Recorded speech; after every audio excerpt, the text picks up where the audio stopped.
आज मैत्रिणींनो, मी तुम्हाला एक अशा जबरदस्त व्यक्तिमत्वाची गोष्ट सांगणार आहे आणि त्यांचं नाव आहे मार्क स्पिट। यांनी ऑलिम्पिक स्पर्धेमध्ये 7 गोल्ड मेडल जिंकले एकाच दिवशी। तर तिथं खूप सारे पत्रकार जमले होते। त्यातल्या एका पत्रकाराने म्हटले की सर, आज तुमचा लकी डे आहे। मार्क स्पिट म्हटले, इकडे हा लकी डे कसा आला तर हे मी लहानपणी 5 वर्षाचा असल्यापासून ते 15 वर्षापर्यंत मी सतत 8 तास स्विमिंग पूलमध्ये प्रॅक्टिस करत होतो। तेव्हा हा मला आज दिवस दिसला।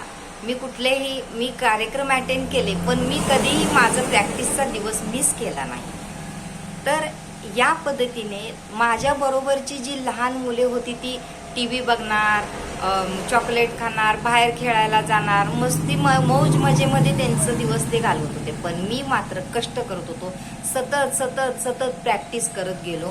त्यामुळे मला हा दिवस बघायला मिळाला आज। तर मला सांगायचं काय आहे की तुम्ही सतत प्रॅक्टिस करत राहिला एखाद्या गोष्टीचं तर तुम्हाला यश नक्की मिळेल। तर तुम्ही काय करायचं आहे, तुम्ही ज्या क्षेत्रामध्ये काम करणार आहात त्याच्यामध्ये तुम्हाला प्रॅक्टिस करणं खूप गरजेचं आहे। हेच मला सांगायचं आहे तुम्हाला या कहाणीमधून। तर तुम्ही पण सतत कष्ट करत राहा आणि तुमचं यशाचं शिखर तुम्ही नक्की गाठाल।